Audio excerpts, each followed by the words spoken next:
What's up, fool? What's up, fool? Chilling right here, dog.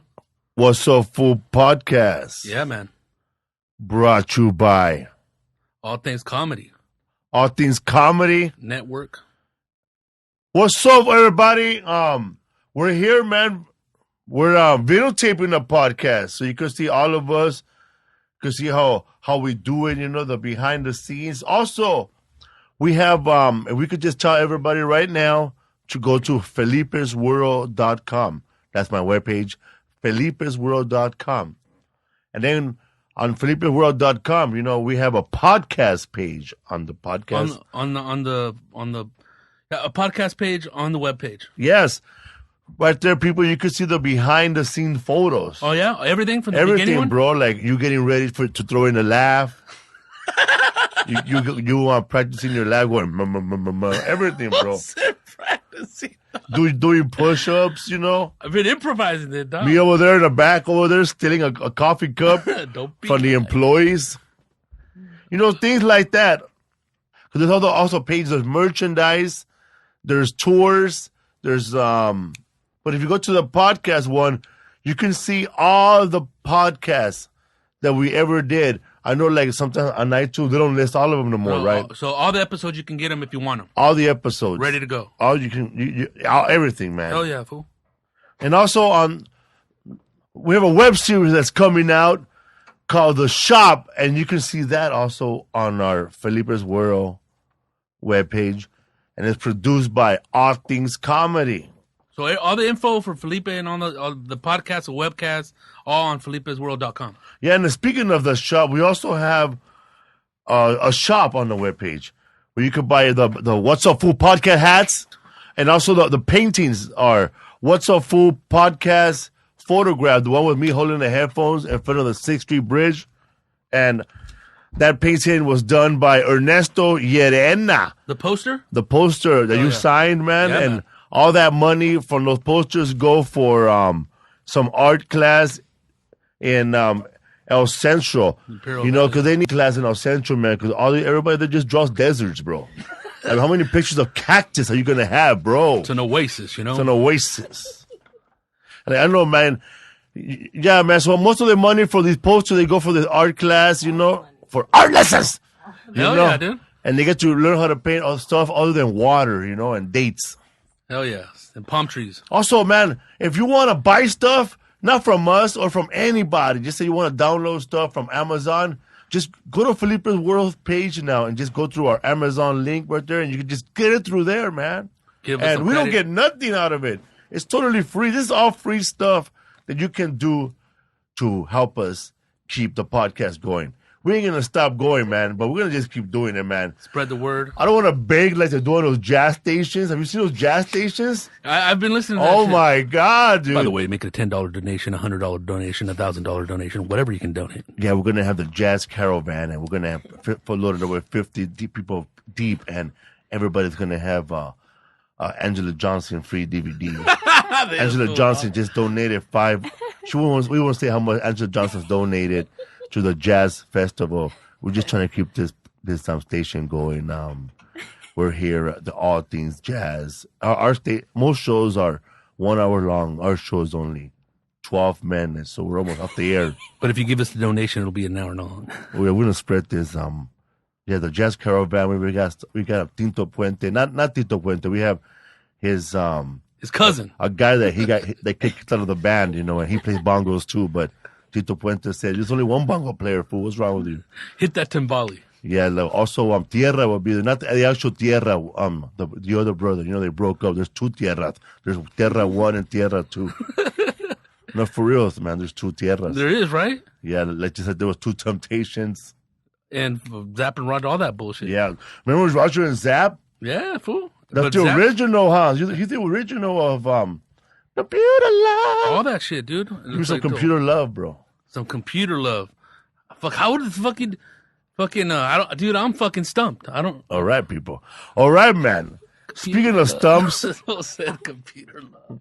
Also, Badass people, quick shout outs to Rogelio Vasquez Rio from Fontana. Rogelio. He just figured out what a podcast is and he downloaded SoundCloud. Some people that don't know. Thank you, man. Thank you out there, man, for telling people what a podcast is and bringing them over to our listeners. It was tough in the beginning, huh? I couldn't really say podcast. I will tell people we have a radio station on the internet. Yeah, internet radio show you tell people. Because still a lot of people don't know, fool, what a podcast is. Also, man, Verified Coop from Canada. He promotes my show on Periscope, and he has a big Canadian flag. And this guy, I don't know what he does, but he just in front of his porch. He has a Canadian flag, like he drew it. A big ass he has a bong, and he just sits there and he just pontificates. I think I was gonna be all cheesy. I was gonna think about that word right now. Verified Coop, what's up, you and your little taco meat hair? Hell yeah, eh? Yeah, it's like curly hair. It's not curly like mine and Coop. It's just curly like William Shatner, you know, like. I like when black people say he got that good hair. No, man, it's like like he has that conch. What's a conch? Like fucking conchies from Canada, dog. So what's up, fool? We Chilling, have a guest today, man. Hell yeah, dog. Because the Raiders are 2-1 now, so we gotta have a guest Raider related, also. Raider related, and also because Latino Hispanic Heritage Month. Heritage Month, man. We got a week now, bro. Hell yeah, man. It used to be Latino Hispanic Week. Now it's Heritage Month, bro. Hell yeah, dude. It used to be Cinco de Mayo. And that was Did you ever do those school dances when you were a kid? Yeah, fool. Ballet folclórico. Yeah, man. And then it was funny, man. All the guys used to go wash their hands right after holding the girls' hands. Yeah, dog. Me, I used to hold my face. I never did that though. I never. Liar! No, I swear. When I was in kindergarten, I used to chase around these two half black chicks and just kiss them all the time, dog. Yeah. Why? Because they're You two chased half black them? Yeah, dog. You I don't know what happened. I don't know what happened, fool. But that was it. What happened, bro? You stopped chasing women, bro. Nah, I just want one girl, dog. There's no more time to play. We got to be good, bro. Oh man. So we have a guest today, bro. Hell yeah, dude. All the way from She's awesome. San Jose, Yeah, man. by way of San Bruno. San Bernardino. And she's sitting in the right position right there. Is she cool? They could see her? All right, eh? So we're way over here now, like a real radio station. What's up, people? We have Anjelah Johnson. I'm pretty they ever see you over there. Oh, What's hi. up, fool? Oh yeah. Over there? Yeah, producer and assistants. Okay. Oh, thank you. There they are. We have Anjelah Johnson right here. Ex-Raiderette, bro. She used to do Hell yeah. Wild Coyotes and Gothams. Yeah, so dude. What's up, Anjelah? How you been? Good. How are you? Good. Good to see you. Good to see you, man. How's the tour going? The non-ending tour, by the way. Yeah. Just it's always happening. It is just, I don't have a tour like some comedians do and a lot of musicians do where they're on the such and such tour or whatever it is. I don't have that. I just book dates and go, and then my material gradually changes. Me too, man. Oh yeah. People always say, like after the show tell me, man, how long is your tour? And I said, there's no tour, man. Yeah. I'm It's here forever. because they wanted me here. Yeah. It's either me or pool tables are going to be here. Yeah. So, yeah, I'm on the road always. So you're from San Jose, right? Yeah, born and raised San Jose, but I've been living in LA for 13 years. And then I met you shortly after I moved here, probably When did you move here? few years. 2006? I moved here 2003. 2003, right? Yeah, but I started doing stand-up in 2006. So that's when I met you. Yes, I remember meeting you, man. I'll never forget, dude. I booked her at my show for Tequila Tuesdays. Yeah. And I gave her $50, but I didn't give her the money because I don't know why. There was no money. And I told her that I'm going to give her the money tomorrow. But then tomorrow never came. And then she hit me up on MySpace. Hey, man, I don't mean to be, but can I have the $50? I did? That's funny. I don't remember the story, On but I believe you. MySpace, 100%. And I said, believe and I it. felt bad, because I usually pay like all the women comedians before the guys. So What a gentleman. I felt so bad. And I said, no, man, I'm gonna give you the money, man. Meet me in LA. So she met me at some Filipino cafe, and we split a chicken adobo sandwich. Oh, I don't remember this story at all. Yeah. I believe you. I'm gonna go there with and we went to this. It was in And you LA. brought me a sandwich. Oh, I do. We split I it. remember that. It yes. was good. And you took I the bus never there. had that. I never had that sandwich before. You knew what Yes. it was, and I trusted you with it. I do remember And you this. said, take the onions out. And I said, all right. That sounds like something I would do. It was good though. I was hooked after that. After that, I said, I do remember I this. took every Filipino there that I knew to have it. Edwin San Juan. I said, bro, you got to have this dog. Anjelah Johnson, give it a thumbs up. So As long as you take the onions out. yes. Have a good memory, man. You don't trust me with my Real memory, good bro. memory. I don't Shoot. forget nothing. I have a terrible memory. I Oh, don't forget so shit bad. either, dog. Oh man, hard dude. So this is something that bothers every comedian, especially someone like Anjelah Johnson. What's that? I was at the Denver Comedy Works. Everybody and their mother was showing up talking about, can I hang out in the green room? Can I get a guest spot? Comics and shit? Oh, yeah. Did you go through that in the beginning? Like everybody that gave you a bone wanted a guest spot, or they will show up and feel that they owe you something? Come on, Angela. You know, I feel like in the beginning, I didn't know what was happening because it was so fast, huh? happened so fast for me. I didn't know the way things worked. I didn't know protocol. I didn't know how to, I was just kind of thrown into the situation and learning as I went. So I may have experienced some of that and not even known it and just took it as like, oh, so-and-so wants to hang out or something. But I don't even remember it. I just remember it was all happening all so fast at the same time that it was like I took it as help. Yeah, I remember you, DJ Cooch, Richard Villa, so many people helping me and just kind of like giving me spots and kind of showing me the ropes because I had no idea what I was doing. I just knew I knew how to do a Vietnamese accent and let's go. That's it. That was crazy, man, because that was in 2006. That's when you signed with a manager, right? At the Latino Laugh Festival in LA. Oh, yeah. I had an agent. That's when I got my agent. I remember that day, man. You have a good memory. Oh, Jeez. and I was getting tore up during those days, Rodrigo. All right. I remember that Latino Laugh Festival only because you were there and you got signed. I knew you got signed.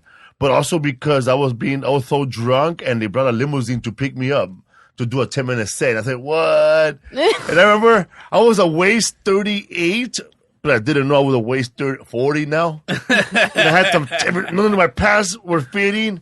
And I had the limousine guy drive me to Ross and wait till I put on pants that fit. I never forget that. Yeah. So fat. I was bummed out too. I was yelling. I feel like you don't forget anything. And my pants were so fat. But there was a guy there at the Latino Laugh Festival that was in that movie, The Big Lebowski. And I was like, he was the most unknown person there besides me. And then I was starstruck, bro. With that fool? That fool. I was calling everybody, bro. You don't know who this guy is? This is Leeds. I remember when you started, how did that happen, man? How much do people think? Did people think right away you were a millionaire once you started the viral? How did that feel? Like sometimes I put jokes up and they go viral, like 7 million people like it. That's a lot. How did it feel? Like, did you see it coming right away, or somebody said, "Angela, man, you were just on Oprah right now. Your video Hilarious." Yeah, that was pretty much how it happened. I didn't even put the video up on YouTube. Still until this day, I can't tell you how YouTube works. It blows my mind. I don't get it. Comedy time. Yes. Yeah. So, so the video was up magically and I just started getting, text messages and phone calls from people. And I remember my mom called me one day and she was telling me, hey, your cousin Christy was at work and somebody sent her an email with a video of you in it. And I was like, what video? Like, what are you talking about? I still hadn't even seen it myself, so I didn't know what she was talking about. And that's kind of how it started. I started getting phone calls from people saying, hey, somebody sent me a video of you. And this is right around the time when it was so new to receive a video in an email. You know what I mean? Like before that, there was no YouTube. There was none of this. So actually watching videos, new, right? Watching videos was a new thing. Getting emailed a video was exciting. It was like, oh, wow, I can press play in my email and it happens. That's cool, right? So it was like perfect timing of this very funny joke meets opportunity and timing, and it just like flew like wildfire. And I remember MySpace is when it was all happening. And I remember logging into my MySpace one day and there was pages and pages of friend requests and messages from people all over the place that I had never met before. And so this was like my first introduction to people being a fan of me and people reaching out to me who I didn't know who they were and knowing things about me. And I remember it was kind of scary because people would message me because they found stuff on the internet about me. I didn't even know there was things about me on the internet at this point. You know what I mean? And people would be like, oh yeah, you went to such and such school and lived by blah, blah, blah. And I'm like, whoa, this is crazy. Who are these people? And why do they know all this stuff about me? So it was crazy. In 2007 is when that video came out. I didn't even put it up, but it definitely blew up my spot and changed the course of where my career was going for sure. That's what's up, fool. Yeah, man. That's what's up. That's funny. Like, it happened to you, and when we had Russell Peters on the show, he said that his 1 hour special went viral in China. Like somebody same thing happened to him. Wow. Like it was around the same time your blew up, his blew up in 2005. Because I remember I met him in 2005, and like his special started blowing up. Wow, that must have been crazy, man. And it happened to the right person, too, because you were a well-grounded person, comedian. Thanks, I'm pretty Felipe. sure if that would have happened to me, I probably would be sitting here, bro. I probably would have went somewhere just... What happened to Felipe? Oh, man, that fool could have made it, bro. What happened? He had 20 million views. What did he do, man? He choked himself in Visalia, bro. Wow, but... And one thing I tell people, you know, because we had Jimmy Schubert here, and he was talking about, he didn't really say names. He was talking about how people who go viral on Vine or Instagram, they make these little videos and then they push them to do stand-up comedy. Yeah. And they really can't hack it. Right. But right. I saw you, man. I saw you in San Jose, you know, and you had Jeff Keith open for you. Man, dog, she was up to like George Carlin, bro, with a yellow notepad paper, bro. You know, working that first 1 hour like a soldier, bro. Going over, you know, because, you know, she knew she wasn't ready, bro. Because I remember she had Al Madrigal open for her, and Al Madrigal was doing like 30 minutes. And then I opened for him. But you were headlining. Okay, the first time I headlined, they had to put 8 openers in front of me because I didn't even have enough material to headline a show. I was just basically closing I left my phone the number show. during those times, by the way. So this was in San Jose Improv. They put up 8 people ahead of me, and She I had just Sean Dizzle, Bush Escobar, Chris Storin, that big fat fool. What's his name? The fact that you know this lineup is hilarious. Big Worm. Big Worm. Oh my Marcella, God, it's so funny. Kabir, probably. Birdman, Kabir Sabiri. Kabir Singh. Close. I know how these people show up when I'm there. So. And again, this is like when I'm brand new, right? And so they were like, yeah, you'll G-Man too. Headline the show. And so I don't know how anything works. I remember we sold out the San Jose Improv and they sold tickets to my show and I got paid a whopping $500. Oh yeah. Oh yeah. They did you right your first time, yeah. huh? Yeah, it was fun. And you learn as you go. It's things like that. It was like, oh. And I remember thinking at the time too, I was like, but all these people came here and I only get $500 For you? Okay. And they paid to get in, fine. right? It's Yeah. cool. Oh yeah. It was a paid show. It was a full paid show. But I was just starting and I only had 25 minutes of material. And so I didn't know how things worked. You know, I didn't know what deals were made. I was just showing up to close out the show and, you know, learning as I go. So. And how long did it take you to do that, to get to the 45 from the 20? You know, miraculously, and I wish I could write material as fast as I did then, but it was really about a year. It was 2007 when that video took off, and I had maybe 12 minutes of material at the time. And so people would be like, hey, when are you coming to Atlanta? When are you coming to Ohio? And stuff like that. And I'm like, oh, crap, I have 12 minutes of jokes. I don't know when I'm coming. And that's when I did that festival. And I ended up getting an agent, it was unheard of to get an agent when you don't even have like a half hour of material, you know, but something was happening with this YouTube thing and they knew that clubs were wanting me. And I remember DJ Cooch was actually helping me. He was booking some of my shows for me and acting as an agent for me in the beginning. And so I ended up getting with an actual agent and he took me on and he would put me I had to open up for a few headliners, and this is going to be unheard of when you hear this. It's crazy, but I've only featured 3 times in my entire career because I started offending headliners is what it was. Because again, I didn't know what I was doing. Hell yeah. But I would show up and they would say, okay, you're going to go do radio to promote the weekend. Well, I didn't know features don't go do radio. That's the headliner's job. I don't know any of this and how it works. This is my first time.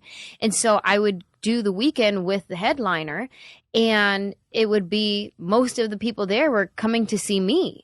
And so these headliners were getting pretty offended, and I didn't know what to do, how to handle it. So I did it about 3 times before they were like, okay, let's try just giving her her own show and put some people in front of her to fill up the time. And then I just started writing as much as I could so that I could do my own shows. So it was by the end of the year, I was doing my own shows.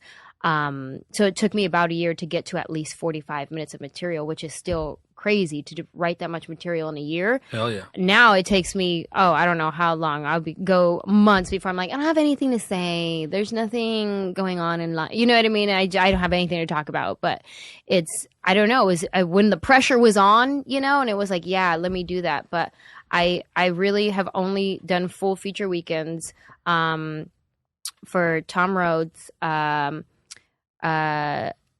Madrigal, and Steve Trevino. Those are the only people that I've ever really featured for. Sneaky ass clubs, huh? That's how they get you, dog. Clubs are sneaky. And then they wonder why Eddie Griffin wants white Air Force Ones before every show. I know, man. That's sneaky. That's not even the headliner. Unethical, all that shit. Hey, the headliner. There's no radio. So they were telling the headliner not to do radio, and they'll send you instead. I know they did that for one particular weekend, and then a different weekend they sent me with the headliner.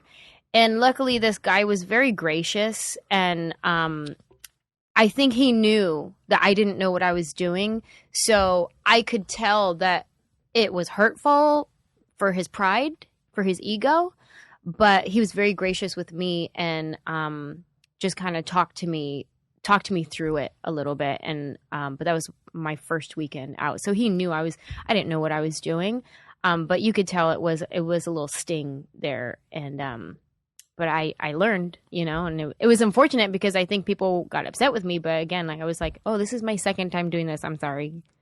Yeah, that's cool though, man. Yeah, man. It's interesting. This is the first time somebody has said that they never featured that many times, and I believe them. They lied, huh, dog? Dude, I met people. You met people that said I went straight to headline, standing ovation the first time, bro. You brought your family, bro. It was a bringer theater show. Over there at the practice in front of your friends club. Cause I remember you would when you were blowing up, you would do those refresh Fridays. Yeah. There'd be a line around the block. Would you get $25? Nothing, huh? Yeah, no, I don't remember. Ooh. Yeah. Yeah. When I won last comic standing, people were trying to approach me to do these shows, but then Gabriel Iglesias told me just, you know what, just turn your phone off. You're gonna get a lot of opportunities for better shows, but people are gonna call you and tell you, man. How many times? Gabriel told me that a lot of people walk up to you and go, "Hey, man, my brother needs to live, man. Or Yeah. we need to do a charity for him." Yeah. You get a lot of that? Yeah, a lot of charity requests for sure. I get people who are just, I've never met them, and they're emailing my managers and agents and stuff like that, and then hitting me up on Facebook and Twitter. And then I get people who I actually know from back in the day wanting me to do that as well. And it's still, even then, it's like, I can't do a charity show every weekend, even if we've met a couple times. It's still, it's a hard balance, and so I've allotted myself a few charity events throughout the year, and it's usually something that I've either really believe in or it's just really struck a chord with my heart, and I'm like, I'm going to do this for this person, but I give myself a certain amount, so at that point when people do come to me, it's not like I have to decide, oh, should I or shouldn't I? It's like, oh, I'm sorry, I actually booked up my charity shows, and I allot myself a certain amount, because again, that's, and a lot of times too, if you do in a competing market, like for instance, Texas, For some reason, I am so big in Texas. Take me to Ohio, not one person knows my name there. But Texas, they love me, right? And so I get a lot of people wanting me to do charity there, but at the same time, that's like my biggest market. And if I sacrifice my biggest market to do a charity, that's not a smart business move, you know? So it's a lot of living and learning and figuring out how it all works, you know? So you want to do a charity, people. Move your charity from Texas to Council Bluff, Iowa. If you can go to Ohio, anywhere in the Northeast, I will do every charity possible. Yes, people. Just stop trying to put Anjelah Johnson with another comedian in Texas. It ain't going to work. You want to put her with somebody, put her in Toledo, Ohio. Yeah. Dayton, Ohio. Yeah. Anywhere up there. But I'll do it. So you started off like a lot of comedians, like you started off working clean, or that you just naturally, that's the way you do stand-up comedy? Yeah, that's just... Naturally, right? Yeah, that's just how I roll. My act is an exaggerated version of my life. You know, the way I talk, the stories that I tell, all of my stories are based in truth and then exaggerated for the sake of storytelling, you know. But it's just the way that I naturally talk and am. So it just ended up working that way for me. I didn't have to try to be clean comic or... Rodrigo has this fake persona on stage. Where he called women broads. Broads? My fucking Artie Lang? All these broads! I was high. He said about 100s. Yeah, it's all about what. Gotta keep it 100, dog. But see, you started off as naturally, because that's the way you are. That's your persona. You know, you don't curse in a conversation. But there's comedians, man, who just work clean just for the sake of working clean, man. You get more work. And I know they're dirty off stage. And so the cleanest men on stage are the dirtiest person off stage. And the dirtiest is the most creepiest too. Most creepiest. Like me, I'm not creepy at all. This tape? Nah. I'm not like that no more. So our fans want to know, where can we find the Raider Red photos? Hilarious. Everything's on the internet. Google. How did you audition, man? Were you always a Raider fan, or did you just, I need a job, man? Hilarious. No, if you want a job, don't be a cheerleader for the Oakland Raiders. Don't be a professional cheerleader, period. It's basically volunteer work. Oh, really? It is. $85 a game or less? Yeah, $80. A game? Yeah. When I was a cheerleader, this is 2002, 2003, we were paid $80 a game, and we were the highest paid cheerleaders in the NFL. Damn. Al Davis was breaking records, huh? Right. And this stupid mascot, I don't know for what team he's on, he wants $2 million a year, man. The Vikings. What? The guy that dresses up like the Viking, he wants a contract that he needs, a 5-year contract that's going to pay him, He wants a 20-year contract. What does he do? He just dresses up like a Viking. I know a lot of high school kids that would probably do that shit for free. Kill that. No, for real, man. When he's not working as a Viking, he's one of those guys from Citibank. No, for real. He wants a 20-year contract to continue to be the Viking for the Minnesota Vikings. Is it his actual face, or is he in a costume? Like his at actual Disneyland? face. Oh, I see. I mean... Really? Okay, but listen. Cheerleaders do more work. That's what my point is. Yeah. Good luck. That little mascot. Wish you all the best. What's in your wallet? Nothing right now. But boom. See, people? Hey. She's been writing. You'll be here all week, you know? Yeah. No, yeah. We were the highest paid cheerleaders in the NFL. What $80 year? a game. 2002, 2003. When we went to the Super Bowl against Tampa Bay and San Diego. That was the year. That was a sad year. Oh, yeah. It was a sad-ass game. It was an amazing year. Martin Sad Moreno, day. G. Riley were so drunk. So sad. Willie Barcena had to rent them a hotel room, bro. 'Cause they were sad, man. Yeah, dude. Larry was there. I remember that. You guys don't do anything in front of Felipe because he will remember and talk about it on his podcast 13 years later. I will. I remember everything. People always remember, oh, Felipe was getting drunk all those times. No, man, I was taking notes. Yeah, he was. Yeah, he with my was. tape recorder. Yes. What else? You grab your head fucked out when I can't remember it all the time. You don't want to, though. The first time I met you, you walked into the Wild Coyotes in Montebello with another female comic, a Puerto Rican woman. Yeah. Is she Puerto Rican? I think she She's was. Peruvian, I think. Peruvian. Yeah. And you guys did a spot, and I remember you killed it with that nail bit. Yeah. Yeah. Yeah. Hey, as long as I could do that nail bit at the time, cool. It was good. Dude, like, only 2 people have killed it like that from the beginning at that show. I mean, that show was rough, man. It was like the Mexican Apollo. It was called Apoyo.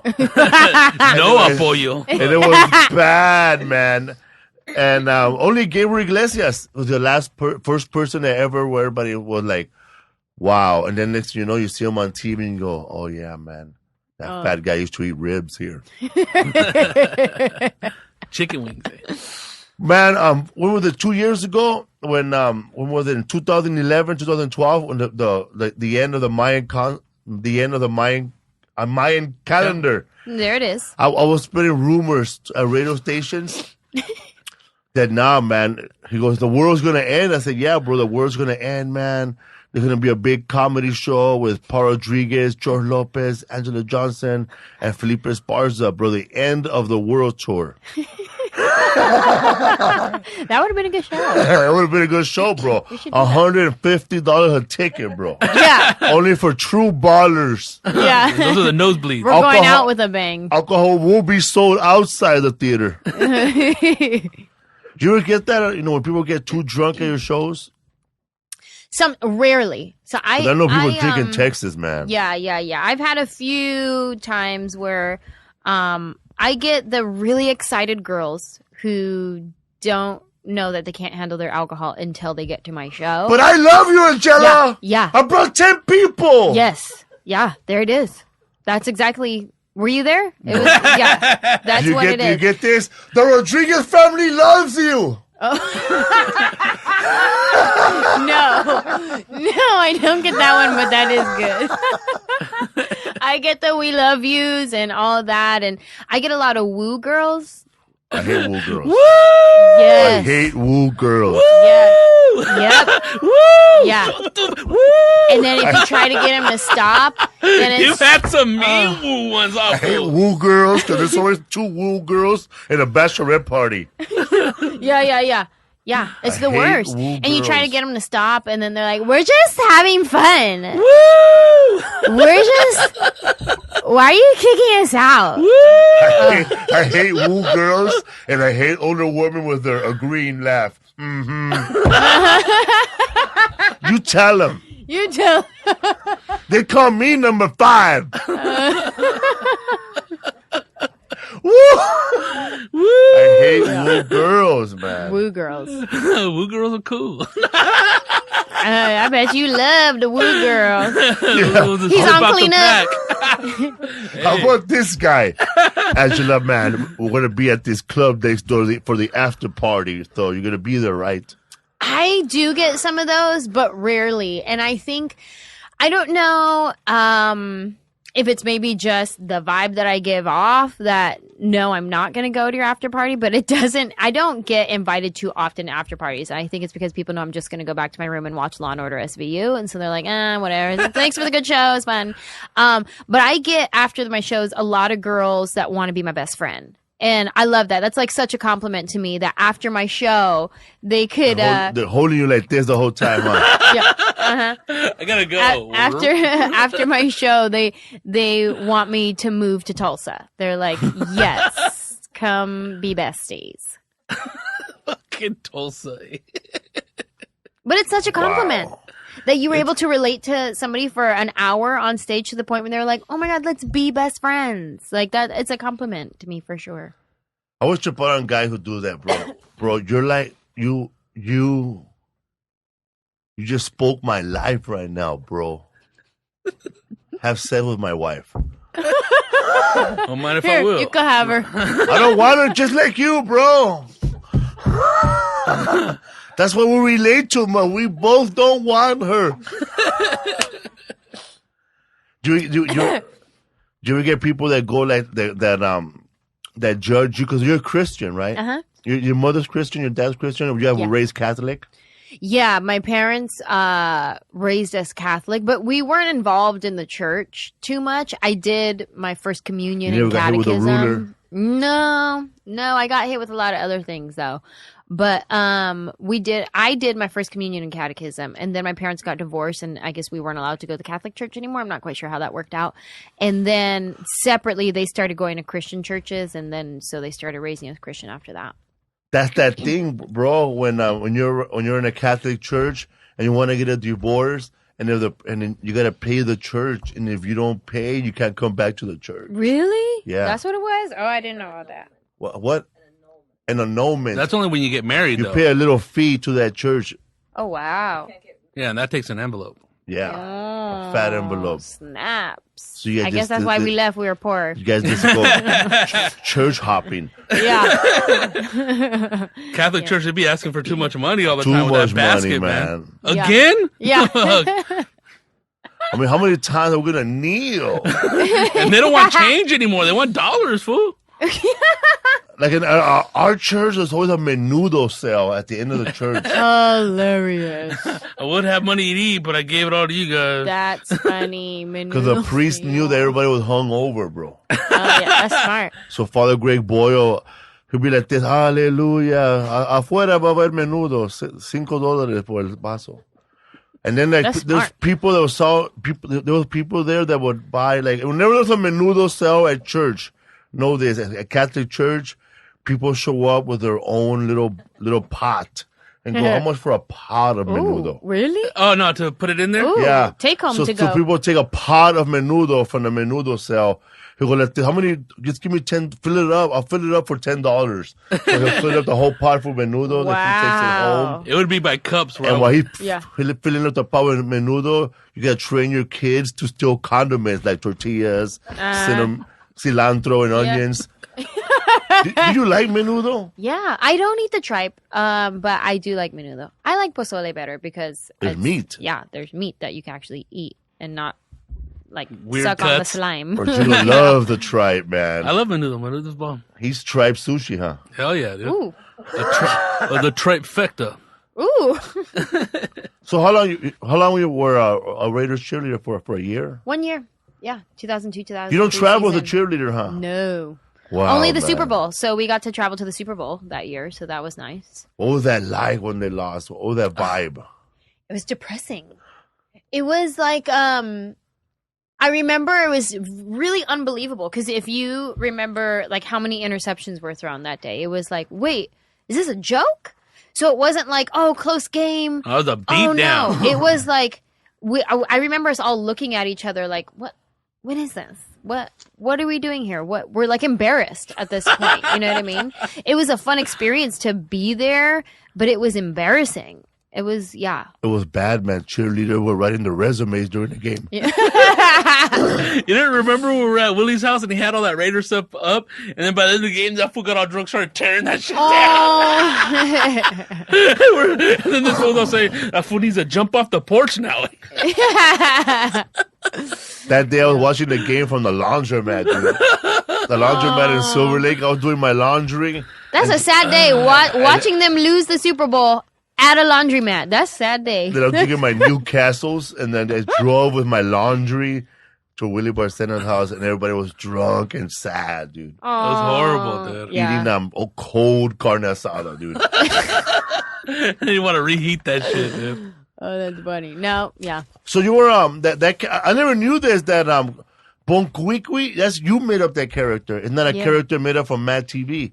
So you could travel and do whatever you want with it. I don't know Yeah. it worked that way. I thought when you made up a character, they keep it. Well, it depends. It's all different situations. For me personally, the way it was then, which I'm sure now contracts changed with the whole new media and social media and all that kind of stuff. But at the time, it was you make a list of all your original characters that you had coming into the show. And so Bonquiqui was a character that I actually auditioned for Mad TV with that character. And so she was already established outside of Mad TV, but Mad TV did blow up her spot and make her visual for everybody. So it's very vague, but we kind of both have rights to it, you know, but she is my character and things like that. So I am able to do my music with her, and we did a record with Warner Brothers Records. It was a comedic hip hop album under the character Bonquiqui. Sweet. We just toured with the character this past summer. We did a music tour. It was a lot of fun, a comedic music tour. I never imagined I would be doing that. Like when I was coming to Wild Coyotes or wherever we were, I would have never been able to tell you, yeah, I'm going to be in the next 13 years touring as a music artist, making people laugh with music. I never thought that would be part of my journey, but it was a lot of fun. And we're looking to do it again this coming spring and go to some different cities that we weren't able to hit up the first run. So. Where the Yankee would be like, Bonquiqui. Yeah, yeah, exactly. Give us some Bonquiqui right now. What do you mean? Do the character. I feel like a sleazy DJ who don't know nothing. Some Bonquiqui. Right after sports. Yeah, you're crazy. Bonquiqui has literally taken on a life of her own. You know what? I like following your page because I like how stuff grows on people. Like I like watching little Bonquiqui fans sometimes. How sometimes you see like a fan dresses up their daughter like Bonquiqui, or it's hilarious, dog. Oh my God. It's like part of their life now, man. That character spoke to them. You know what? Yeah. That character spoke so much. My little daughter would be Bonquiqui for the day.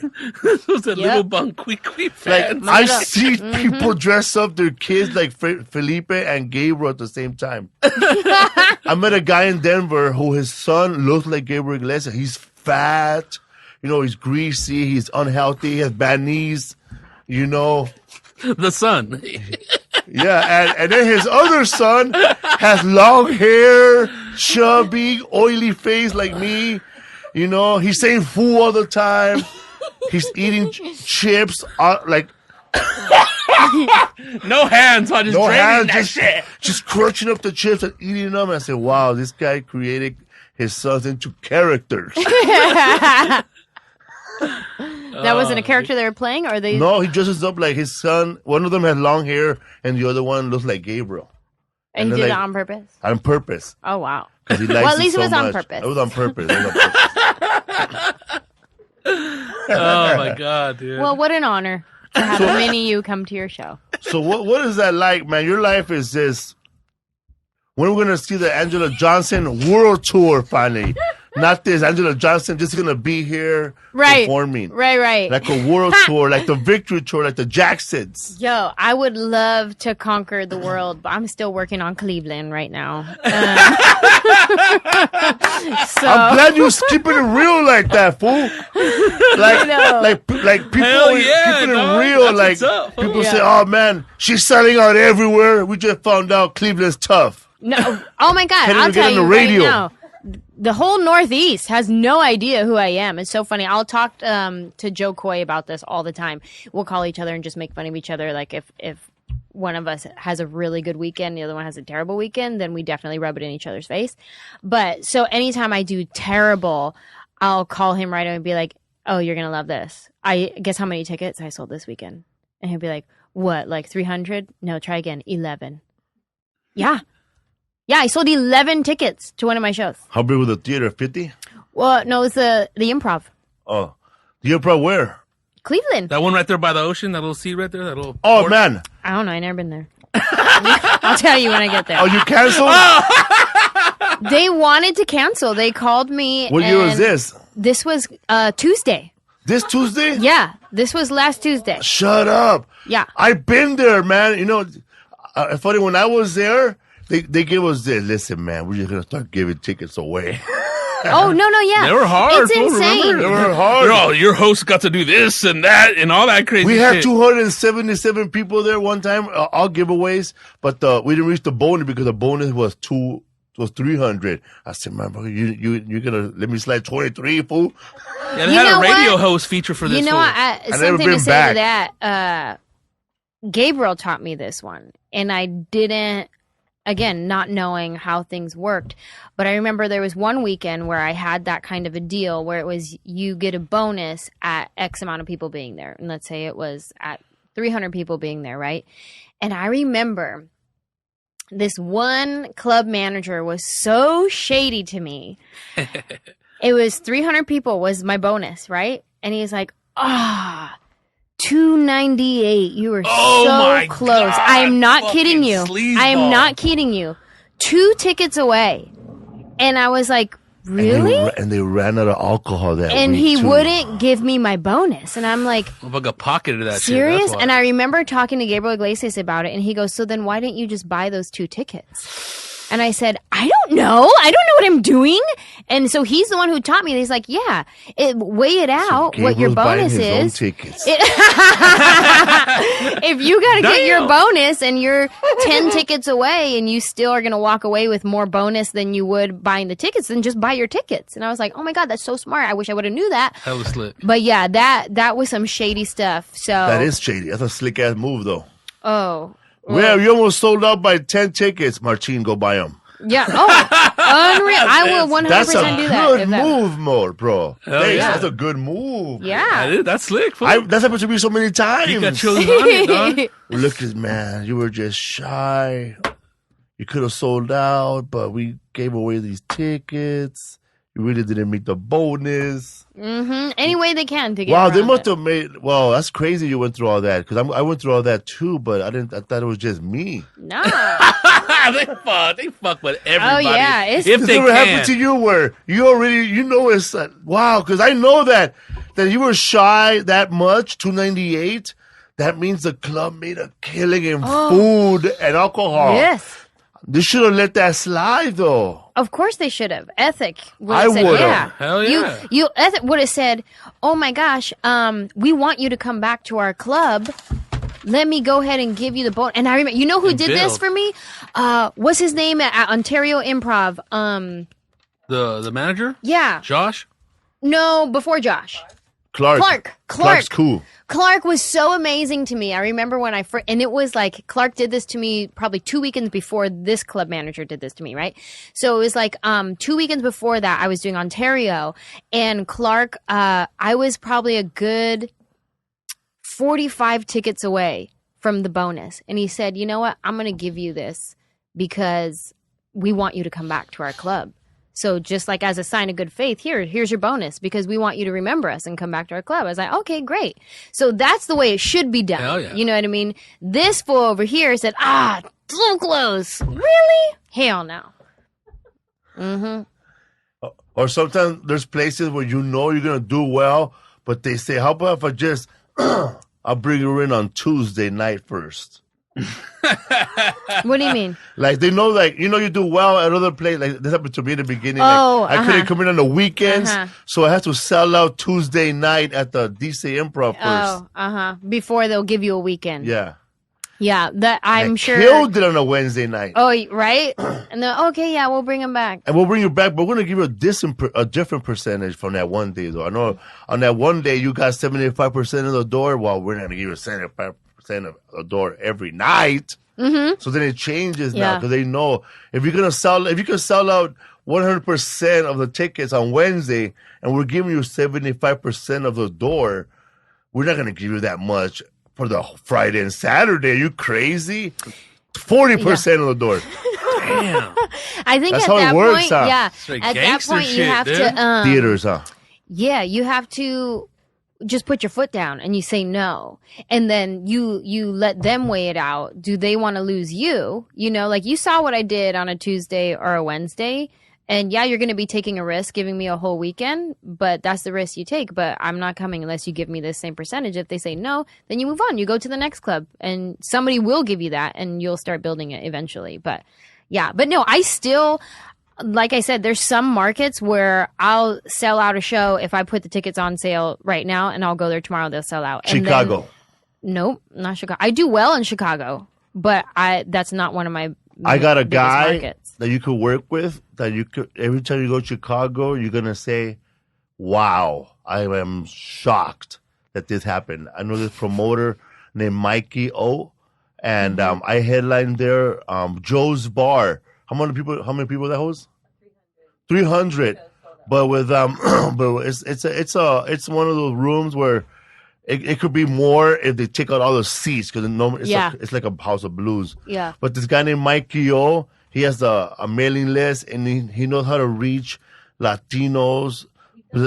He does street market. He goes old school. He hires people to pass out flyers. He does posters. He does radio. You don't even gotta do man cow to sell out the show. Okay. And I went there and I sold out 3 shows, and I never been there in my life. And I didn't want to do Zanies. I didn't want to go to that far club that's 2,000 miles away from Chicago, Schaumburg. Yeah. So man. And then he had asked me, man, you think it'd be hard to bring Anjelah Johnson? I said, I don't know, man. She probably does the state theater. But yeah, man, Mikey O will hook you up. Thank you for. You'll be the man over Shout there. out to Mikey O. Hey, Mikey O, if you're listening, hook her up, man. This is no joke. We did. Wow, I didn't know that. Because I know places where you can kill. Like, I know you kill there. Put it this way. You want to know where you kill? Follow where Baby Bash goes. Oh, there he is. For real, Anjelah. I follow. What to do, baby boo, baby bash? Hey. Hey. Treat him like a psycho. Hey. Somebody called me up. And they goes, Felipe, yo, dog, I want to bring you to Yakima, Washington. I never heard of Yakima. I don't know who's there. I called up Baby Bash. I said, man, what's up with Yakima? Oh, man, Yakima. I've been going there for the last 10 years. Hella Mexicans. And then, yeah, man, I don't know if you've ever been there, but that's the Northwest. Northwest you'll Mexico? kill it over there, man. I've done Seattle before. And like I said, there's some markets where I could kill it and sell out a big, huge theater. And then there's other markets where I'm still building and it's crazy how I can do one weekend where I'll sell out completely, and the next weekend I'll go to a builder market. And it's this weekend I'm doing Cleveland, and they wanted to cancel it because I wasn't selling tickets there. And I was like, no, I want to keep the show. Passed out one flyer, bro. Yeah. I know, huh? I wanted to keep this show because I'm trying to work on new material. My hour premieres this Friday on Netflix. So once that comes out on Friday, all that material is now old, but I'm still using it. You know what I mean? So it's like, crap, I need to build new material. So no, we're going to keep this weekend, and it's just going to be real rough on my ego, but real good for my act, and I'm going to work on some new stuff and build some new stuff and try some new stuff. I want you to post a photo of that audience. I want to see it. I will. Posted one photo, like the one you post up in Pittsburgh, to let everybody knows, man, it ain't all good everywhere I go. Oh, no, yeah. I was in Pittsburgh Improv, and I posted a photo on Sunday. We have 45 people, but they all paid, all right? Pittsburgh, till this day, now Cleveland's about to take the reign, but Pittsburgh was my worst weekend of my entire career. Worst and best, because I had the best time. I had so much fun when I was there. We went tailgating one of the games. Like, we had such a good time, hung out with the staff at the club, and we had so much fun that weekend. But that was a weekend where I sold 17 tickets. Everything else was comps. Like, it was bad. So, but that weekend, I grew so much as a comedian because I can get very scripted, where I know what joke comes after this joke, and just stick to my lines. It was a humbling week.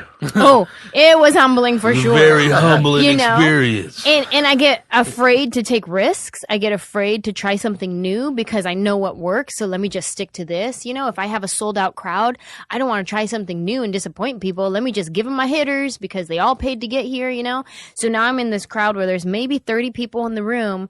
Everybody hates me, it feels like, you know what I mean? And so I was like, well, you know what? Let me just try new things. Let me just flip my act around. And I remember I did my act backwards, and I did everything that I closed with. I did it right in the beginning and just flipped it just to try something different. You hear that? The first will be last and the last will be first. That's right. Well, dude, you're dropping science right now. So it was the best and worst weekend because I had sold no tickets. It was 17 tickets. Unbelievable. Unreal. It was, humiliating, but at the same time, I grew so much that weekend and it was so valuable and I took that with me. So I knew this fall, I booked a lot of shows in markets where I know I have no fan base there for the purpose of building my act and building my market there too. Even though I only sold 11 tickets in Cleveland, those 11 people are going to bring a friend and tell them about next time. And then next year I'll sell 22 tickets. So it'll be great. That's what's up, fool. Hell yeah, dude. Dropping mad knowledge right here, Anjelah. That's the shit, man. That's what's up, man. So the grass ain't always greener. It's still got to be mowed, fertilized, worked on. So how do you do in Florida? I do pretty well in Florida. Orlando's always good, huh? The South, I do really well in the South. Orlando, I do well. Tampa's Jacksonville. good. I do pretty well in the South. It's the Northeast that I have a hard time with. Yeah, man. How about Boise? You been to Boise, Idaho? I have. Where did I do well in Boise? I think I did. I have a lot of family in Idaho. So we know another guy. Oh, you know what there. I did? I did Spokane, which was right next to Idaho. So I did Spokane, Washington, and I have a lot of family that lives in Idaho. So I remember they all drove in like 30 minutes to Spokane. So I've done Idaho. I have. I did well. Mm-hmm. You get that people who tell you after the show? We drove 7 hours, Anjelah. Yeah. Yeah. We drove in from Montana. Damn. We hit a deer on the way over here. Yeah. How come you don't come to Montana? Oh, I'll try. Try my hardest. Is there any way you're going to make it to Waimama, Florida? That's what some people tell me. There's a lot of Mexicans over here. We're You know in Waimama, bro. I said, all right, bro. Get a big-ass van and drive them all to Tampa. And tell them there's casinos over there. Yeah. And the big lots. Drive them on to Tampa. We'll meet you there. Free cotton candy for everybody. And you know what? I find that I have an issue with because I am a Latino and I am a comedian, that a lot of times promoters or bookers are like, oh, Latino comedian, and then I'll get my press itinerary and it's like all these Spanish stations. And I'm like, okay, 1, I don't speak Spanish. Okay. 2, my demographic isn't really Spanish speaking Latinos. And I know that. Yeah, it's English speaking Latinos, Filipinos, white people, a lot Indians. of soccer moms, white soccer moms from the Midwest. What radio station are they listening to? Because call them. That's where I need to be. You know what I mean? But That's funny how I see those ladies at my shows too, 7 deep, talking about we love you since last comic standing. White people? 7 deep at your show? Like 7 soccer moms. Yeah. Soccer moms love me. But they're like, oh, she's a Latina. Let's do La Mega 97.3. Yeah, can we get her a Kiss FM, people? Yeah. I never get Kiss FM. I always get the revolting oldie station. Yeah. 97.9 La Raza. That's what they bring me to. And then I come on going, hi. Hey, come out to my show, everyone. Este sábado representando en la Tempe, pero tenemos a Anjelah Johnson, por favor. Aquí está la niña. Yeah, and I go, I'm sorry, what'd you say? That's my interview. That's funny, dude. That's funny. Stereotyping. So you do well, obviously you do well at the DC, in DC? Yeah. DC is a good comedy town. I do pretty well there. How about Martha's Vineyard's Funny Bone? They know Funny Bone. I just made that up. I was like, not familiar. I'm trying to remember where the places, bro, where you said it was MT Productions, bro. Well, you and I went to. Martin and Tony Sanchez show back in the day. No, bro. I know. I used to do these shows with these 2 guys named Tony Sanchez and Martin Moreno. And they used to have a show in Orange County. And then one time it just started dying out because they did it every week. And then Joe Diaz said, oh, man, it's horrible over there. MT Productions. Martin and Tony. I was trying to remember when the last time Pittsburgh was dead, you know. people didn't know what's up. I'm going to Pittsburgh next month too. It's gonna be the same thing. Man, it was tough, man. Like I didn't reach no bonus. West Nyack. I'm going to West Nyack. I'm going there too. Have you already done it? I've done that 3 years ago with Rodrigo Torres. We got snowed in. We missed the Friday night 2 shows. But the next day, people showed up. There's a lot of people over there who know who I am, but they don't want to leave their comfort zone of Queens to drive an hour or 2 hour bus to go to West Nyack into the woods. But New York, I have a tough time with too. I do well, but not really well. Like I do Gotham in actual Manhattan. When I do Manhattan, this is my first time doing outside of Manhattan. So when I do Manhattan, I do Gotham, and that club is small. It's like 250, 275. I've done it 5 times now, and I'll do it like every 15 months to 2 years. I'll come back there, and I've done it like 5 times. I have not once sold out a weekend there. I've sold out shows, but not a weekend. You know what I mean? And that's a small club. So I'm still building New York. Like it's not on and popping for me like Texas or, where Arizona. We got to get you on a Tyler Perry show. Or Wendy Williams, eh? I want people, I wish about when people know how to build your career just because they watch you on TV. Anjelah. He's going to engineer success over here. You should have had your own show, man. Not that chick on Channel 7, man. Yeah. I swear, man. I've been following you since day one. Yeah. I quote everything you do. I nicknamed my daughter Bonquiqui. Mm-hmm. Mm-hmm. People always say that, Felipe, you should have been that fool up there. I know I should have, bro. Yeah.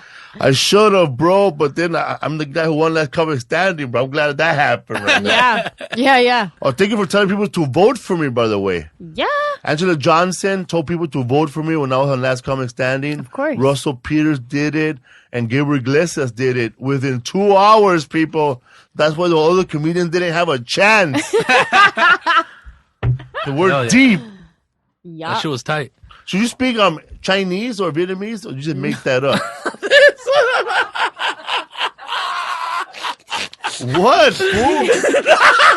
I'm doing nothing, Dick.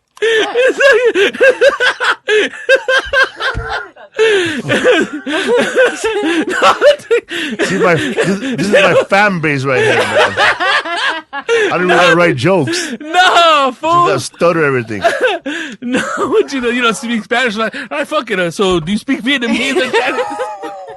But it sounds like you know Vietnamese when you're doing it. The way you do the accent, it's all dialect. Well, all perfect. Are those words you really saying, or just made it up? No, yeah. I count to 10. I count to 10 in Vietnamese, and I say Happy New Year, and I say thank you, and then I just make up words that sound like those words, that are similar to those words. That's what I do. Are you not allowed at nail shop salons no more? Some love me, some hate me. Do they know who you are? Like, do they sometimes. know? That's the one. Sometimes. There's been times where I have been recognized and it's a friendly situation, and then there's times where it's not a friendly situation. Got hostile or what? I don't talk like that. Not hostile, just it got real shady real quick.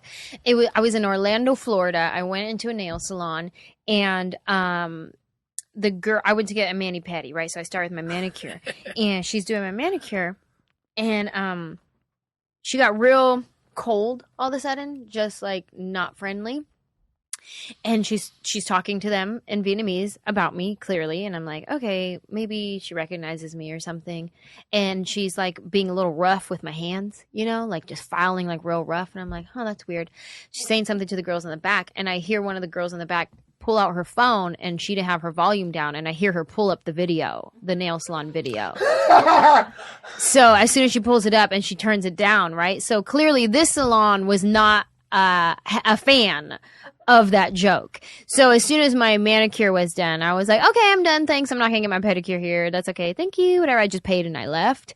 And that just little situations like that where clearly they're not fans. But then I've had other salons where They put an extra finger on you. Oh yeah. They give me some extras, and I talk about it in my new hour special where I say like the aftermath of what's happened since then. And I had this one time where I was at a salon. The lady was doing my pedicure, and she looked at me and she said, "What your name?" and it wasn't like the typical friendly way that they do it, like, "Hi honey, what your name?" Like that. It wasn't smiley. It was checking me. It was, "What your name?" Right? And I was like, "Oh snap." And I was with my mom and my sister, and so I kind of just like look over at them like, "Oh, it's about to go down right now." And I said, "Anjelah," and she just looks at me and she goes, "That what I thought." And I was like, oh shoot, like I didn't know, was she gonna like cut my toe at this point? Like, how was this situation going to progress? Like, I didn't know what was happening. But this salon was actually a fan and they liked the joke. Oh, okay. And so at that point she was like, "That what I thought. I knew. I seen you come here. I say that the girl that say that." And then they all start talking. Then they're all like happy about it, like, "Oh, we think that's so funny. You do. We love the Joe you do." And they're all about it, but it's night and day from the first situation where they were not about it, and this one they were like, "Come back to see us again." October 2, people, on Netflix, the 1 hour special of Anjelah Johnson. What's the title of your special? Not Fancy. Hell yeah! Oh man, it's gonna be awesome. So that's good. You're doing that. So this is like a you're gonna let your fans know what happened after the whole nail thing. Awesome. Yep. We've been wanting to know. Yeah. Hell yeah, dude. It's a crazy genesis. Inquiring minds want to know. That's cool, man. That you're so honest. Like a lot of people don't keep it real, man. Nah, dude, they're just selling out everywhere. Real, every show is sold out. Keep it at 100. My farts smell like cologne. Yeah. Yeah. But yeah, wow. I thought I really thought that you were selling out like, all over the world. Like, you're world famous. I'm sorry Anjelah to disappoint Johnson. you, Felipe. I'm sorry to disappoint you. Well, I'm letting you know, man. Just follow where Baby Bash goes, man. You okay?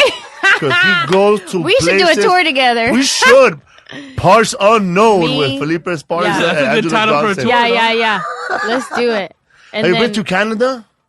I've only done New festivals. Faces. And ethnic shows. New Faces in Montreal. Have I done anything else? No, I think that's it. Cause I know you'll do well in Toronto. I would like to go there. Because I've been to Toronto, but... And they like you there? Yes. Then maybe. Because I work with Russell Peters all over Canada. Well, see, that's it. If you work with Russell, then yeah, they're going to like you. I worked with Russell. Then I went back to do a show at the Underground Cafe with Puff Mama. Puff Mama. Puff Mama. That was the first club I ever did where they had bongs in every table. So everybody was puffing, right? Really? Yeah. That's everybody a thing? Everybody was smoking bongs when I was on stage. In Canada? In Canada. Oh, because is it legal? It was private. Yeah, just inside this place was private. Oh. Everybody's lighting up joints. And I'm not lighting up nothing, man, because, I don't want to repeat jokes. I got to do my job first. So once they gave me the light, I said, all right, man, game over, man. So, yeah, man. I remember one time, man, when I was doing really, really horrible in life, which was not so long ago. I wasn't doing horrible in life, but when you're doing horrible in life, you feel like life is kicking your butt, man. Like, yeah. I was all tore up. I was getting drunk all the time. And I remember I hung out with you. I don't know. You saw me sometime at the Improv. And I remember you wrote me this nice letter about how to quit smoking weed. I did? Yeah. Yeah, she wrote What did I say? Tell me what I said. I have it at home. She wrote me. Anjelah Johnson wrote me. Was it letter. nice? It was totally nice. Oh, okay. I was like, she wrote on my notebook, how to quit smoking weed. He goes, first. Oh, okay, good. Yeah. Oh, okay, good. Because I believed in you. Yes. Very caring. Yeah, that sounds like me. I didn't know where you were going with it, though. I didn't know if it was like, yeah, you were like judging me. No, I'm not judging you. It was good. It was actually good. Somebody cared, actually. Yeah. But I wasn't. But I was just mentioning. I think I used to say that to you and Edwin. Yeah, I was mentioning the I used bullet. to tell Edwin all the time. Edwin. He wouldn't stop, man. Edwin, you're so funny. Why? I know Edwin out there And then he'd be like, I got arthritis, Anjelah. yeah, but why are the cigarettes too? Yeah. Oh, dude. She said, I only remember the bullet points of that note. The one I said about how I should stop smoking weed. It was the first time somebody said you start off by picking one day out of the week that you're not going to smoke weed. Then, from that point on, you pick a day of the week that you're not gonna one week that you're not gonna buy no weed at all that week. I'm so cute and So embarrassing then- right and then- now. But if they Like, give it oh, to how me. cute Number and three, stupid. number, What are you doing? Number 3, and just quit for a whole month. And I remember I went that whole week. She said I got to the part where she said, don't smoke, don't buy no weed for a whole week. I bought a shitload of weed, man. Before I did the whole week, and then I just stopped. Aww. But I did quit drinking, eh? That's good. That's good. You got a lot left in you. You just care about you. That's all. That's it, man. Yeah, man. Want you to kill Yeah, it. man. So this new special, how long did it take for you to write? For our listeners out there, people who think they want to do comedy, if you're thinking about doing comedy right now during this interview, I suggest you just don't. You don't got what it takes, people. You're not gonna blow up on YouTube. It's done. It's done, Yeah. people. People just come up with Blowing up something on new. YouTube is done. People do that. How they think that. Well, she did it. I could do it now, bro. The timing's bad. I gotta answer it like Carlos Oscar does, bro. Nah, bro. The timing's bad, bro. It ain't your time. It ain't your time. It ain't your time, yo. I wasn't there. Oh my god, dude. No, because Carlos Oscar, he's the comedian we had, and he just broke it down like, it's gonna take time, bro, for you to make it, bro. It's gonna take time. It ain't your time. You had a couple predictions that came true, though, dog. Yeah. Yeah, bro, you're thriving. So this special, you wrote it on the road Yeah. in Cleveland, huh? Already in Yep. Cleveland and Pittsburgh. I ride on the road. Yeah. Let's see. My last special I did was 2011, I think. That was for Uno TV or CTV. Nuvo. Nuvo. Something Spanishy. Yeah. Yeah, man, we're trying to find that everywhere, man. Nuvo TV. Nuvo TV. Well, I think now they're Fuse TV or something. Fuse. Oh, they're Fuse. Yeah, I think now they merged That's with what Fuse. it is. I was trying to find what I thought Fuse was something else. So that special you did for Nuvo, did that special go to Netflix or that special? It's on. I think it's on Netflix now. I think it is now. Did you do it for free? No. No, Felipe, don't let somebody tell you that's a good idea. Well, okay, so the way that one worked is I didn't have a vision for that special like I did for my first hour special. For my first hour, I knew what I was talking about. I knew the story I was telling. I knew how I wanted it to look, the message I was giving, how the market. I knew everything that I wanted with that special. This second special I did was more so where I was like, okay, I have an hour of material and I'm starting to cycle some things out. So let me document this and record another hour. So I think it was we pitched around and we finally got a production company to buy my hour special. And so we shot it and then they pitched it to different people. And Nuvo is the one who bought it because we were just going to end up going straight to DVD. And then Nuvo ended up buying it. And then I think now it is on Netflix. So that was 2011. What is it? 12, 13, 14, 15. So what, 3-4 years? Time flies, fool. Hell yeah, dog. Yeah, 4 years, I guess, to write. 3-4 years to write my next hour. I guess it took something like that. I don't know. 11? I can't remember if it was 2011 or 12. Okay, then it was 11 when I shot it because it took about a year. Uh-huh. Yeah. Yeah, your wifey knows a lot of stuff. You guys know a lot of stuff. Yeah. You guys are really good at knowing things. We know everything, man. You remember everything. You know everything. I love it. Yeah. So about 3 years to write a new hour. Where did you record your 1 hour special? My new one? In the Grove of Anaheim. Awesome. I did the Grove of Anaheim. Did 2 shows there for the taping. and the one before that was San Jose. Before At that the was Improv Houston. or somewhere The else? Improv. Okay. Mm-hmm. So what happened at the Improv, man, with the last manager? I heard of the big fight. You and Jim. How do you know that? Man, I know everything, man. Oh my God! How do you know Everybody that? talks. That's why I don't do nothing with the management. I don't hang around with the Improv. Oh my God! I don't hang around with managers. I don't hang around with owners of clubs. We don't go have lunch because they tell everybody everything. I just gotta ask, hey, who was here last week? Tell me what happened. Yeah. Oh yeah. Oh well. So remember the story I told you earlier in the podcast about you're 2 away from a sellout. Oh, really? That was Jim. That was funny. You say that because when I went to the Improv, when I went to the this other club, they told me, man, when you go to the other club, make sure you count everything. Oh. And I would see Pauly Shore with a counter, and I was like, why does Pauly Shore have a counter? What is the other comedian standing in the back? And I realized when they were telling me, Pauly Shore, he carries a people counter. I used to do that. And I might didn't still understand why, but then I realized, oh, wait a minute. This guy gave away 55 comps when he wasn't supposed to. Yeah. Yeah. And it's comps, it's your bonuses and things like that.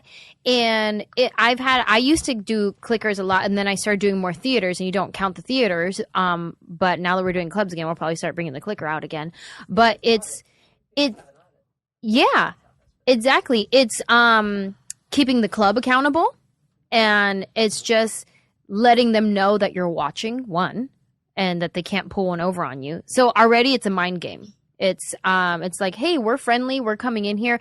Everybody who I roll with, number one, is professional, is friendly. We're not rude. We're not entitled. We're not demanding anything. We're asking for steaks. Everybody that I roll with tea. Is okay.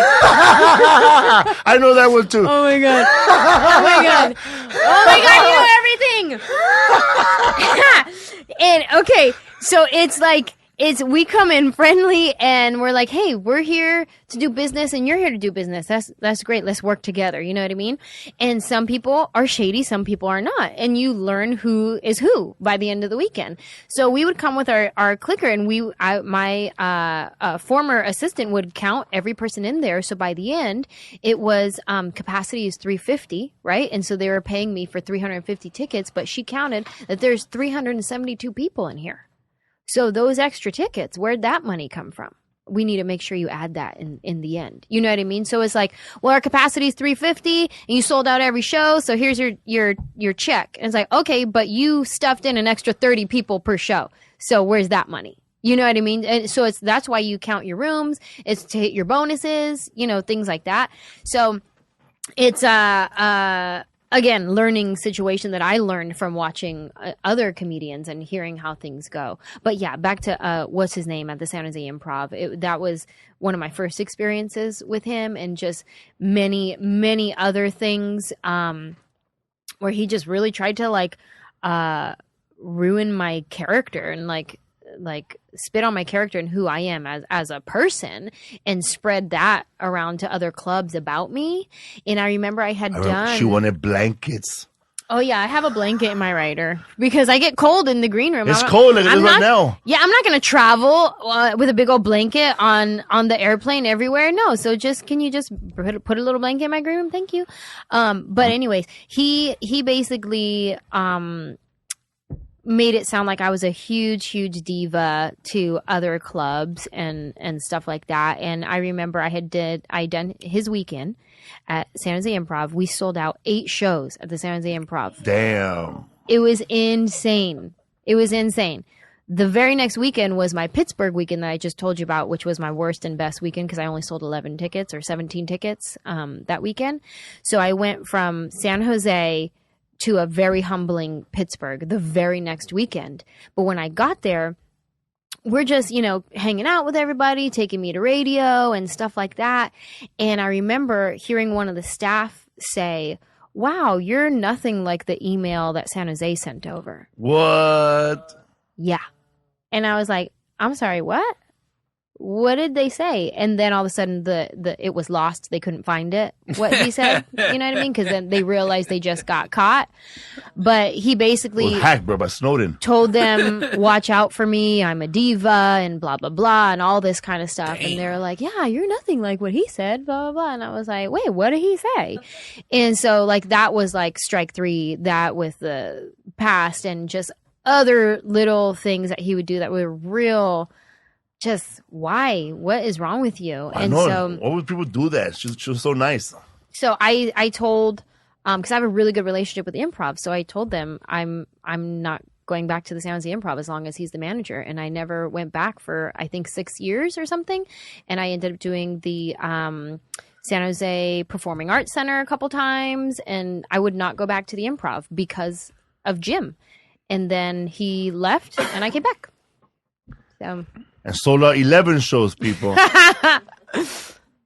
Hopefully. So what's up, fool? Chilling, dog. Any questions or what? Nah, I'm clean, fool. Where you at this week? Cleveland? Yep, Cleveland. Cleveland Improv. If you guys know, man, if you any listeners out there, man, from the Midwest, you know, go check her out, man, because, you know, they're not, she one of those comics that they're going to put her on that whack-ass show, Bob and Tom. So you guys got to promote her, support Anjelah Johnson in Cleveland, people.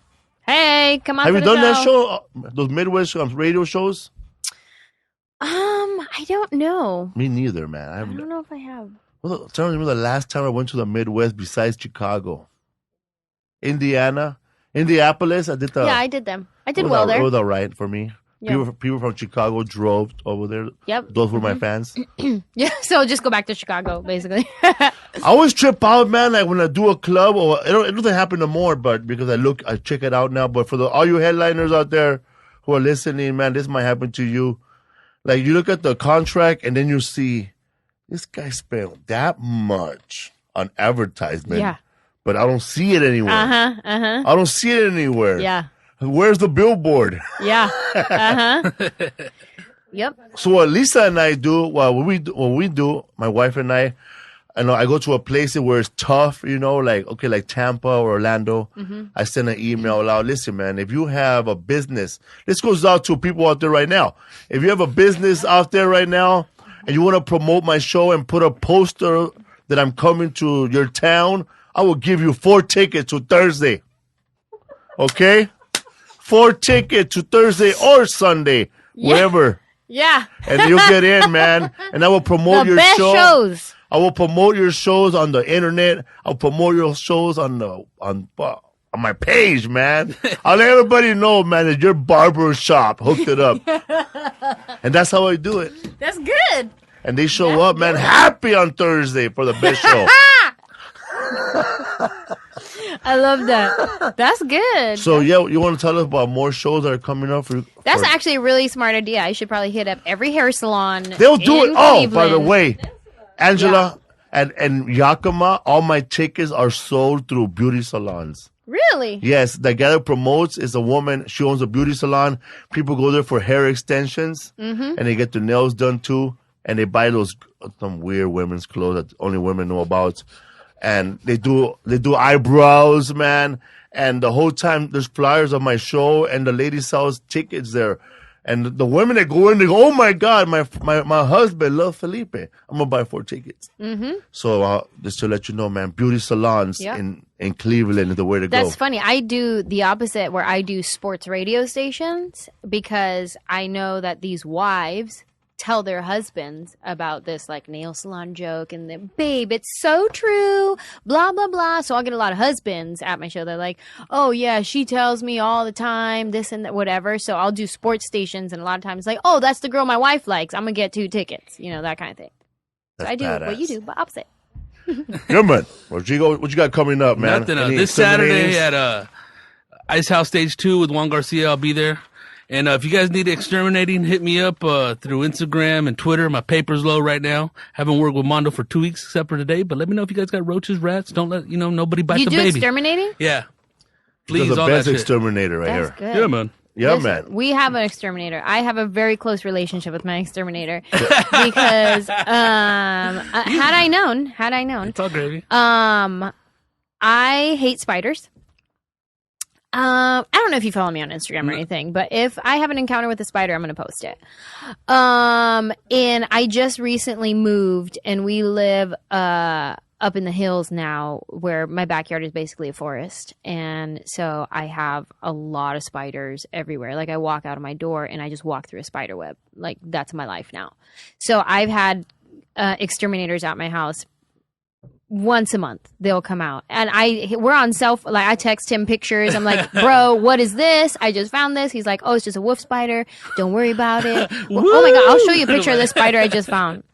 I had a brown recluse at my house. Really? Yeah, and it was like, oh, there's no brown recluse in California. No, yeah, there is. There is because of travel. Yeah. So yeah, they I had will a brown mess you up recluse if you at get my stung, house. though. I know, that's crazy. I almost died. I have a bunch of praying mantis at my house. Freaking everything. What are those, silverfish? Yeah, silverfish. Those things everywhere. Spiders. I found a spider that was like black and white polka dotted legs and a red body. Damn, I don't know. And it jumped. Oreo spider. It was crawling and then it jumped. Got some crazy they critters can leave. at my house. And IE in LA area only, by the way. Anybody want some exterminating done, man? Want some roaches smoke? Yeah. Rodrigo Torres is your man. Yeah. He'll give you a free podcast taker. You ever walk around, bro, and just get mad and just start exterminating for free just for the fucking thing? No, I don't do shit for free. That's funny. Right, people. I'm going to be at the Parlor Live in Seattle, Washington. First time headlining there in Seattle, by the way. Okay, man. October 8th through the 10th, Seattle, Washington. October 22nd to 25th, West Nyack, New York. San Antonio, Texas, November 5th through the 8th. Finally, they got rid of that stinking condo over there. Brownsville, Texas, and McAllen, Texas. November 27th, 28th, Thanksgiving weekend. New Year's Eve, Ontario Improv. Man, before you go, man, we got to ask you, man, what's the worst comedy condo you've been to? And I know you can't, in the beginning, you couldn't avoid them. Well, my worst comedy condo experience. It happened one time before I was like, the manager put was still me there. in a rinky dinky Marriott before you put me in a comedy condo now, because at least I know housekeeping came in and cleaned. So I was in this comedy condo. I think it was in Denver, and I went to get in the bed. And There's still a comic there. Yeah. There was the guy who was there before me. I forget who it was, but it was a guy comedian before me. But in the bed was makeup all over the pillowcases in the sheets. And I remember thinking, sick.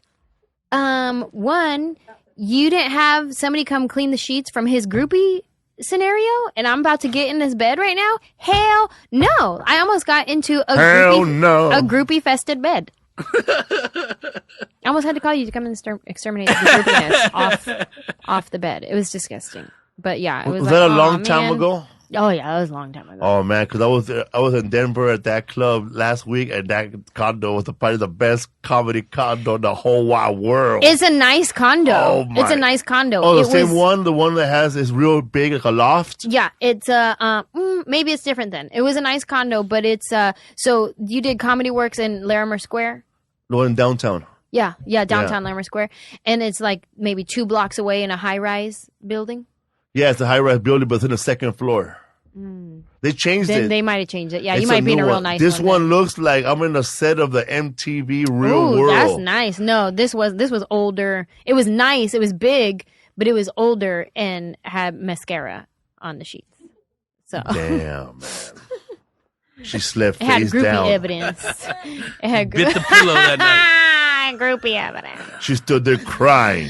Oh no. Her funny. So what's up, fool? You have any more dates you want to tell our listeners? Yeah. Yeah, let me see. My calendar too.